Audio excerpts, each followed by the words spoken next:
എന്ന ഒരു മമ്മൂക്ക മൂമെന്റ് ശരിക്കും ഫീൽ ചെയ്യണം. അതിരാത്രത്തിന്റെ ഷൂട്ടിങ്ങിന് വന്നപ്പോൾ ഞാൻ ഇന്നും ആ വിഷ്വൽ ഇമേജ് എനിക്ക് ഓർമ്മയുണ്ട്. He was wearing those black Ray-Ban glasses with black ഒരു ജേഴ്സിയും ജീൻസ് ഒക്കെ ഇട്ട് മമ്മൂക്ക കാറിൽ വന്ന് ഇറങ്ങുന്നതും മമ്മൂക്ക വാസ് ലൈക്ക് നെർവസ് ആയിരിക്കും മമ്മൂക്കൻ്റെ മുമ്പിലൊക്കെ.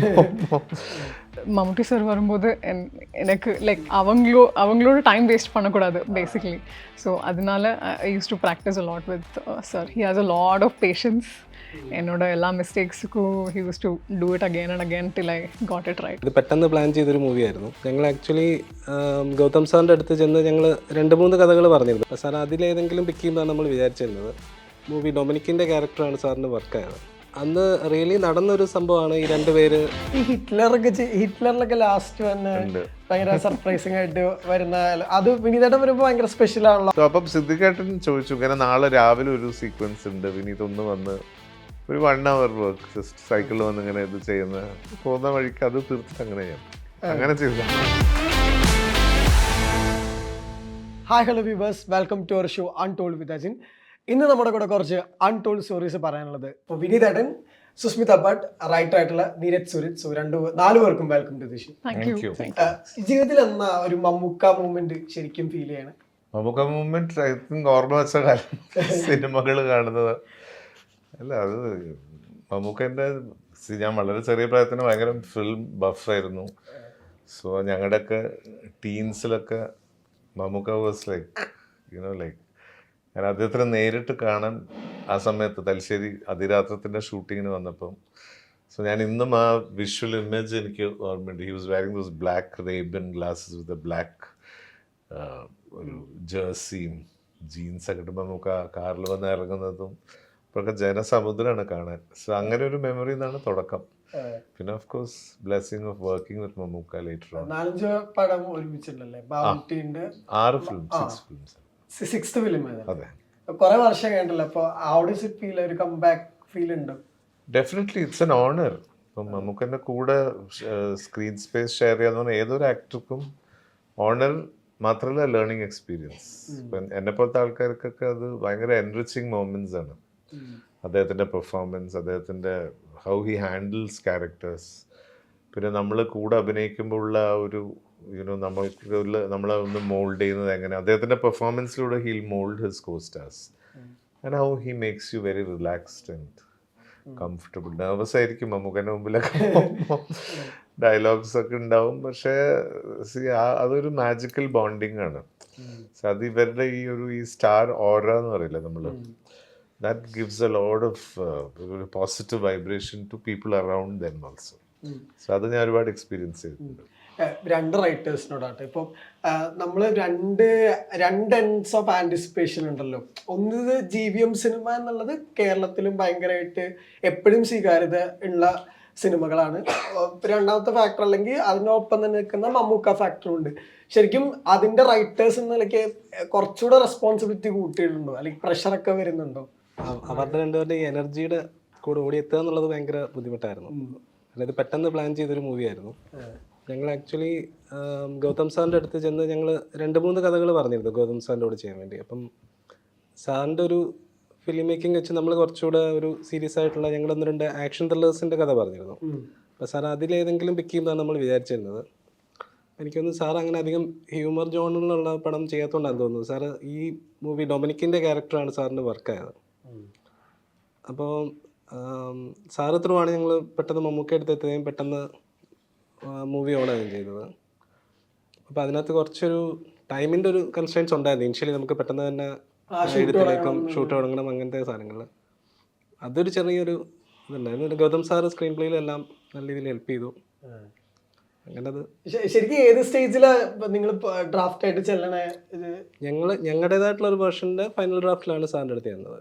അപ്പോൾ സാറിൻ്റെ ഒരു സ്റ്റൈൽ ഓഫ് സാധനങ്ങൾ ആഡ് ഓൺസും ചില കാര്യങ്ങൾ റിമൂവ് ചെയ്യുകയും അങ്ങനെ ഒരു സാറിൻ്റെ സ്റ്റൈലിലേക്ക് സാർ അത് മാറ്റിയിട്ടുണ്ട്. Susmita, welcome to Malayalam cinema. Thank you. So GVM heroine. So how does it feel actually ഒരു ഫസ്റ്റ് ടൈം ആയിട്ട് നിൽക്കുമ്പോൾ? എങ്ങനെയാ സ്ക്രീനിൽ നമ്മളെ ഭയങ്കര ഡിഫറെൻ്റ് ആയിട്ട് കാണാൻ പോകുള്ളൂ. How does it feel?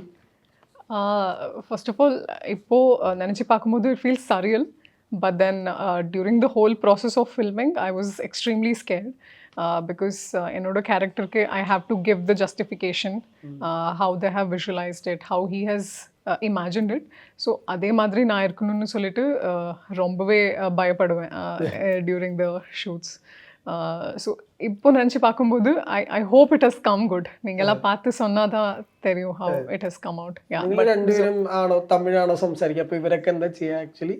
നിങ്ങൾ രണ്ട് எங்க செட்லியா സെറ്റില് கௌதம் சார் தமிழில் ரொம்ப நல்லா கம்ஃபர்டபுளாக பேசுவாங்க so it was difficult for me அந்த மலையாளம் லைன்ஸ் லேர்ன் பண்ண ரொம்ப டிஃபிகல்ட்டாக இருந்தது பட் சார் இருந்தாங்க like all my sequences sir கூடயே இருந்து he use to rehearse with me என்னோட லைன்ஸ் எல்லாமே அவங்க சொல்லி தருவாங்க நான் அதை திருப்பியும் ப்ராக்டிஸ் பண்ணிவிட்டு ஸோ தட் மம்முட்டி சார் வரும்போது எனக்கு லைக் அவங்களோட டைம் வேஸ்ட் பண்ணக்கூடாது பேசிக்லி ஸோ அதனால I used to practise a lot with sir he has a lot of patience என்னோட எல்லா மிஸ்டேக்ஸுக்கும் he used to do it again and again till I got it right so amazing. ഇപ്പൊ വിനീതേട്ടൻ ഞാൻ കേട്ടിട്ടുള്ള കേട്ടോ, പണ്ട് വിനീതേട്ടൻ ഇങ്ങനെ കുഞ്ഞായിരുന്നപ്പോ പത്മിനിയമ്മേനോട് ചോദിക്കായിരുന്നു എന്ന് കേട്ടിട്ടുണ്ട് എന്തായിരുന്നു ഷൂട്ടിന് നടന്നേ.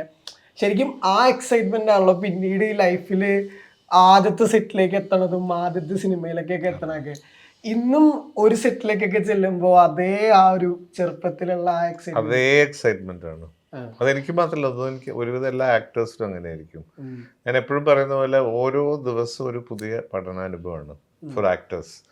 ബിക്കോസ് നമ്മൾ ചെയ്യുന്ന റോള്, സോ അതിൻ്റെ ആ ടീം, ഡയറക്ടർ നമ്മളായിട്ടുള്ള ഇൻറ്ററാക്ഷൻ, അദ്ദേഹം എങ്ങനെ ക്യാരക്ടേഴ്സായിട്ട് ആക്ടേഴ്സിനെ മോൾഡ് ചെയ്യുന്നു, അവരുടെ വർക്കിംഗ് സ്റ്റൈൽ, പിന്നെ ദാറ്റ് ഹോൾ ടീമിൽ technicians, cinematographers, editors, makeup artist, costume, ഇതെല്ലാം പുതിയ പുതിയ ആൾക്കാരുമായിട്ടല്ലേ നമ്മൾ അസോസിയേറ്റ് ചെയ്യുന്നത്. സോ എപ്പോഴും ഒരു ആർട്ടിസ്റ്റിനെ സംബന്ധിച്ചോളം ഒരു നെവർ എൻഡിങ് ലേണിംഗ് ജേർണിയാണ്. നമ്മളിങ്ങനെ പഠിച്ചുകൊണ്ടേയിരിക്കും. ആൻഡ് ആസ് ഏജ് ഗോസ്, ആ പ്രായത്തിനനുസരിച്ചുള്ള കഥാപാത്രങ്ങളും ഈവൻ മോർ എക്സൈറ്റിംഗ്. പത്മിനിയമ്മ എങ്ങനെ ശരിക്കും പറഞ്ഞുതരാറന്നത്തെ ആക്ച്വലി? പാപ്പിമ്മ എനിക്ക് ഇതിന് പുരാണ പടങ്ങളെ കുറിച്ചായിരുന്നു ഞാൻ ചോദിക്കാറ്. ഞാൻ ഐ വാസ് ലൈക്ക് 7 or 8 ആ സമയത്തൊക്കെയാണ്. അപ്പൊ ഈ ഈശ്വരന്മാരിങ്ങനെ പണ്ടത്തെ സിനിമയിൽ വന്ന് പ്രത്യക്ഷപ്പെടും, കൃഷ്ണൻ അല്ലെങ്കിൽ രാമൻ, പണ്ടത്തെ പുരാണ ചിത്രങ്ങളല്ലേ, അതുപോലെ. സോ അതെങ്ങനെയാണെന്നായിരുന്നു എൻ്റെ ഏറ്റവും വലിയൊരു ക്യൂരിയോസിറ്റി. സോ അപ്പോൾ അത് പറഞ്ഞു, അത് സ്റ്റോപ്പ് ബ്ലോക്ക് ഷോട്ടാണ്. ആദ്യം നമ്മൾ ആ ആർട്ടിസ്റ്റിനെ വെച്ച് ഷോട്ട് എടുക്കും, എന്നിട്ട് ആ ആർട്ടിസ്റ്റിനെ മാറ്റിയിട്ട് അവിടെ തന്നെ പ്ലെയിൻ ഫ്രെയിം ഒന്ന് എടുക്കും, എന്നിട്ട് അത് മേർജ് ചെയ്യുന്നതാണ് എന്നൊക്കെ. അങ്ങനത്തെ കാര്യങ്ങളൊക്കെ അന്ന് പറഞ്ഞിട്ട് അതൊക്കെ അത്ഭുതമായിരുന്നു അന്ന്. ശരിക്കും ABCD എഴുതുമ്പോഴത്തേക്കും അതിന്റെ ഡയലോഗ്സിന് ഇപ്പോഴും എത്ര വർഷം കഴിഞ്ഞാലും അതിന്റെ ഡയലോഗ്സിന് ഇപ്പോഴും ഭയങ്കര ഫാൻസ് ഉണ്ട്. അതിലെ സിറ്റുവേഷനുകൾക്കും അതിന്റെ സിനാറിയോനും ഭയങ്കര ബിൽഡപ്പുകളുണ്ട് ഇപ്പോഴും. ശരിക്കും ABCD എഴുതുമ്പോൾ എന്തായിരിക്കണം എന്നായിരുന്നു ആ സിനിമ ആലോചിച്ചിരുന്നത്?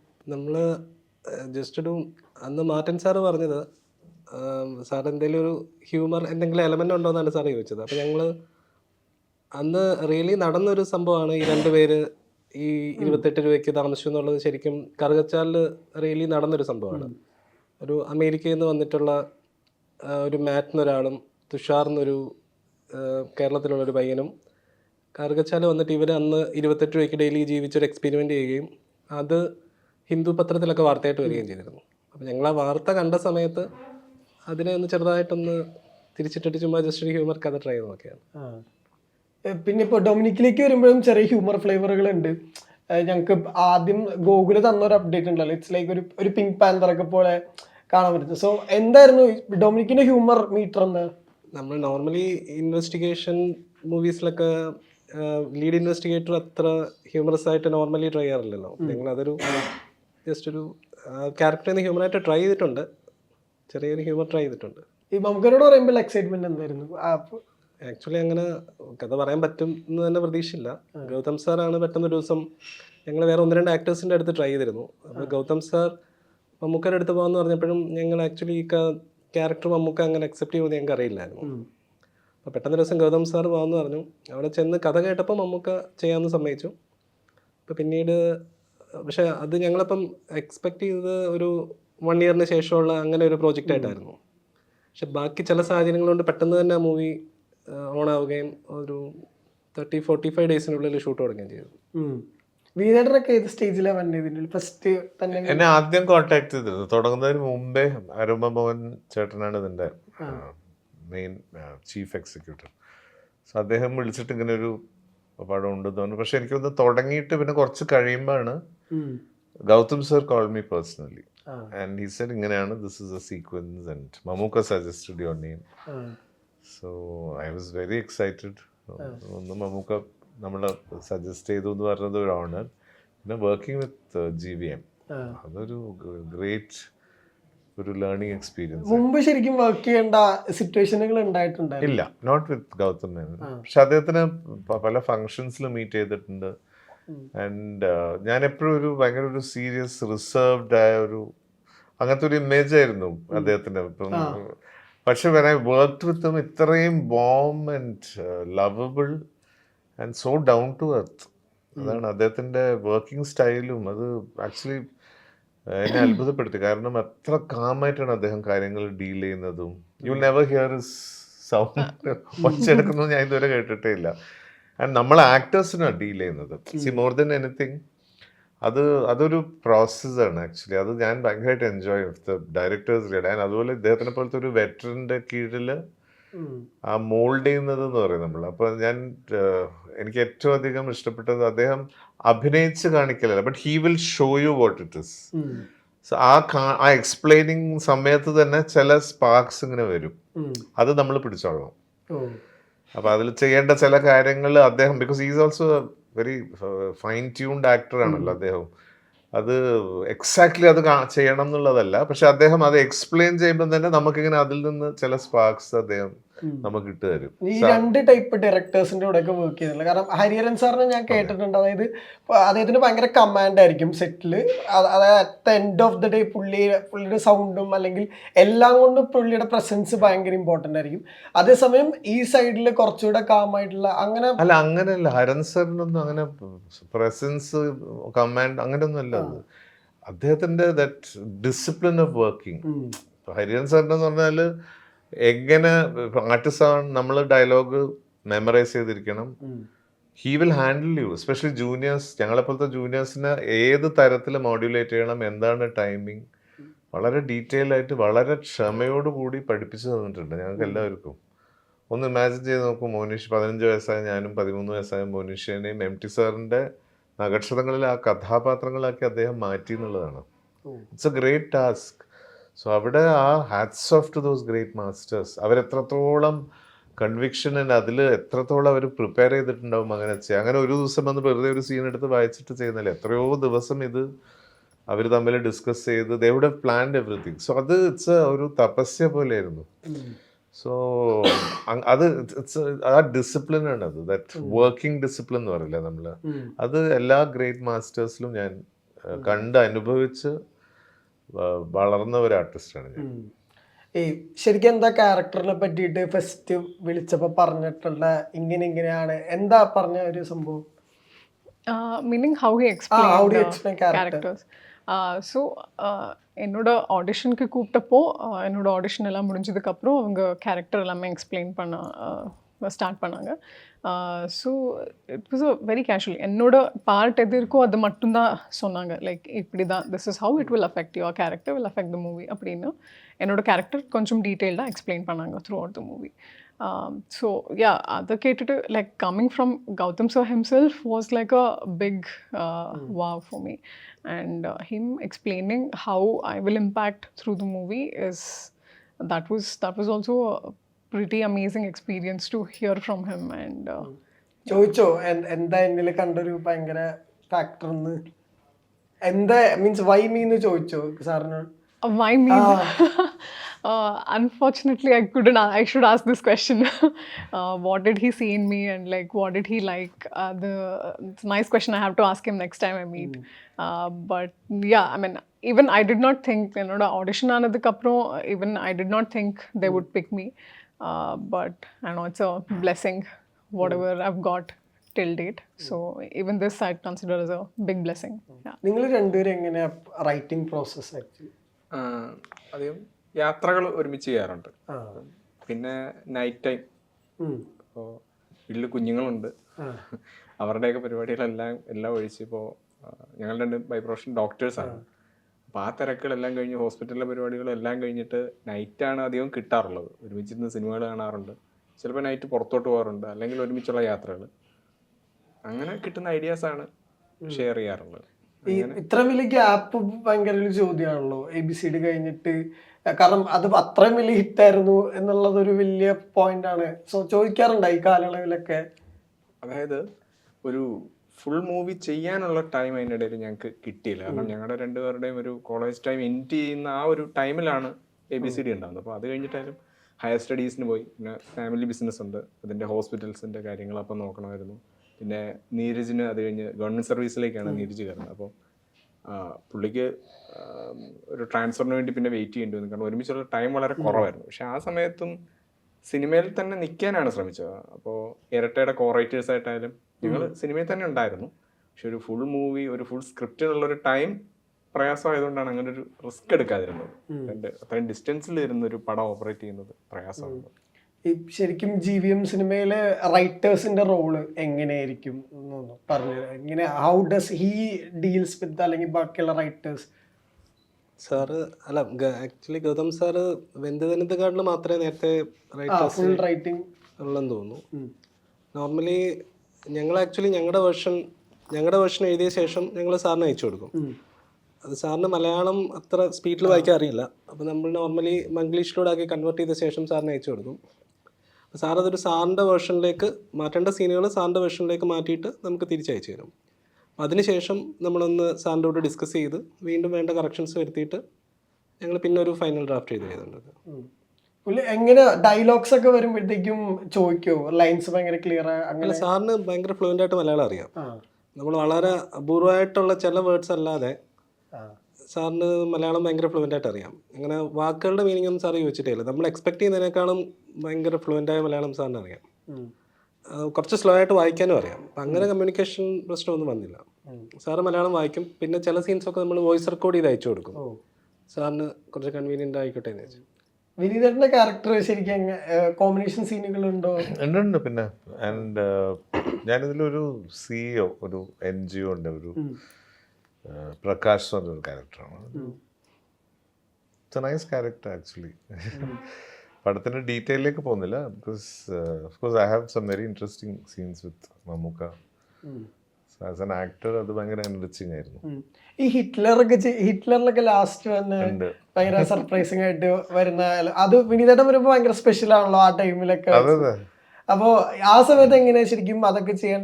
അത് ഞാൻ ആക്ച്വലി അവിടെ പൊള്ളാച്ചിയിൽ ഞാൻ കുഞ്ഞുമോഹൻ സാറിന്റെ ശക്തി എന്ന് പറഞ്ഞൊരു തമിഴ് പടം, അപ്പൊ കാതലേശവും ശക്തിയും സൈഡ് ബൈ സൈഡ് നടക്കും. അപ്പൊ ഒരു കൊല്ലം ഫുൾ ആ രണ്ട് പടങ്ങൾക്കായി പോയി.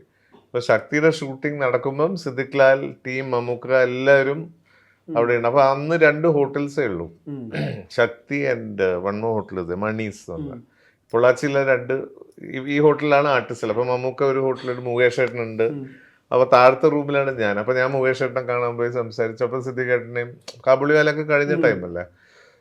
സോ അപ്പം സിദ്ദിഖ് ഏട്ടൻ ചോദിച്ചു, ഇങ്ങനെ നാളെ രാവിലെ ഒരു സീക്വൻസ് ഉണ്ട്, വിനീത് ഒന്ന് വന്ന് ഒരു 1 hour വർക്ക് ജസ്റ്റ് സൈക്കിളിൽ വന്ന് ഇങ്ങനെ ഇത് ചെയ്യുന്നത്.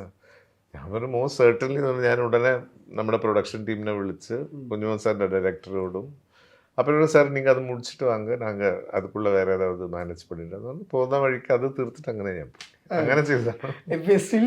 ഇപ്പൊ ബൗട്ടിയുടെ നാമത്തിലൊക്കെ ചെയ്യുമ്പോ കുറച്ചുകൂടെ ഭയങ്കര ഇന്റൻസ് ആണ്. അപ്പോ ഈ ശരിക്കും വിനീതന്റെ പേഴ്സണൽ ഈ ചെയ്യുന്ന ക്യാരക്ടേഴ്സ് ഈ പറഞ്ഞ സെറ്റിലും ഒക്കെ ഭയങ്കരമായിട്ട് ഇമ്പാക്ട് ചെയ്യാറുണ്ടോ? അത് പെർഫോം ചെയ്തു പിന്നെ ഔട്ട് ഓഫ് ഇറ്റ്. അതെ, പക്ഷെ എൻജോയ് ചെയ്യാറുണ്ട്. ഈ ഇങ്ങനത്തെ ഈ ട്രാൻസ്ഫോർമേഷൻ ഓഫ് പേഴ്സണാലിറ്റീസ് ഉണ്ടല്ലോ, നമ്മൾ വേറൊരു കഥാപാത്രമായിട്ട് ആ വേഷപ്പകർച്ചയിലേക്ക് മാറുക എന്നുള്ളത് അതൊരു ഭയങ്കര എക്സൈറ്റിംഗ് എലിമെന്റ് ആണ് ഒരു ആക്ടറെ സംബന്ധിച്ച്. ഇപ്പം ബാവുട്ടി ആയാലും മമ്മൂക്കൻ്റെ കൂടെ ചെയ്ത കടുകണ്ണാവിലും എനിക്ക് അങ്ങനത്തെ ഒരു ക്യാരക്ടറായിരുന്നു. ഭയങ്കര ബ്യൂട്ടിഫുൾ ആയിട്ടുള്ള ക്യാരക്ടറൈസേഷനാണ് രഞ്ജേട്ടൻ അതിലൊക്കെ കൊണ്ടുവന്നത്. വിജി മാമായിട്ട് കോമ്പിനേഷൻ സീൻ ഉണ്ട്. വിജി മാം അത് നിങ്ങൾ 23rd അതല്ല, let it be a surprise element. Dream combo reunion ആണല്ലോ. She's such a gem of a person and a great human being. So combination ഒക്കെ January 3rd na suspense ഒക്കെ 23rd I'm sorry January. ഈ പേരാരാ suggest ചെയ്തത്? പേര് Gautam sir. നിങ്ങൾക്ക് വേറെ suggestions ഉണ്ടായിരുന്നു? ഇല്ല സാറ് പക്ഷേ ഇനിഷ്യലി തന്നെ സാറിന് ഈ പേര് ഇഷ്ടപ്പെട്ടിരുന്നു, ഷെർലക് ഹോംസ് കഥകളുടെയൊക്കെ പേര് പോലെ. ആ. അപ്പോൾ സാറ് ആദ്യമേ ഈ പേരാണ് സജസ്റ്റ് ചെയ്തത്. അപ്പോൾ എല്ലാവർക്കും ഇഷ്ടപ്പെട്ടുകൊണ്ട് പിന്നെ അത് തന്നെ തുടരും. ഉം. ഈ വാട്ട് നെക്സ്റ്റ് എന്ന് പറഞ്ഞ ചോദ്യങ്ങൾ വന്നു തുടങ്ങിയോ? From the writers of ABCD, from the writers of Dominic and the ladies bus, അടുത്ത പരിപാടി? ഞങ്ങളൊരു 2-3 സ്ക്രീൻ പ്ലേ എഴുതി കുറച്ച് ഡയറക്ടേഴ്സിനെ അപ്രോച്ച് ചെയ്ത് ഇങ്ങനെ ചെയ്തുകൊണ്ടിരിക്കുക, വർക്ക് ചെയ്തുകൊണ്ടിരിക്കുന്നേ ഉള്ളൂ. പിന്നെ കൺഫേം ആയിട്ടൊന്ന്. ഏത് ജോണർ അത്? അത് ഒരെണ്ണം കോമഡി, 2 ചെറിയ ത്രില്ലർ. ഞങ്ങൾക്ക് ആ ജോണേഴ്സാണ് ഇഷ്ടം, ഹ്യൂമറും ത്രില്ലർ, ആ 2 ജോണേഴ്സാണ് ഇഷ്ടം. അപ്പോൾ അത് രണ്ടുമാണ് ബേസിക്കലി ഞങ്ങൾ വർക്ക് ചെയ്യുന്ന ജോണേഴ്സ്. അപ്പോൾ ഈ പറഞ്ഞ പോലെ ഒരുപാട് സർപ്രൈസുകളോട് കൂടെ Dominic and the ladies bus തിയേറ്ററിൽ ഉണ്ടാവും. അപ്പോൾ എല്ലാവരും പോയി കാണാം. അപ്പോൾ thank you for the timing and all the best. Thank you so much.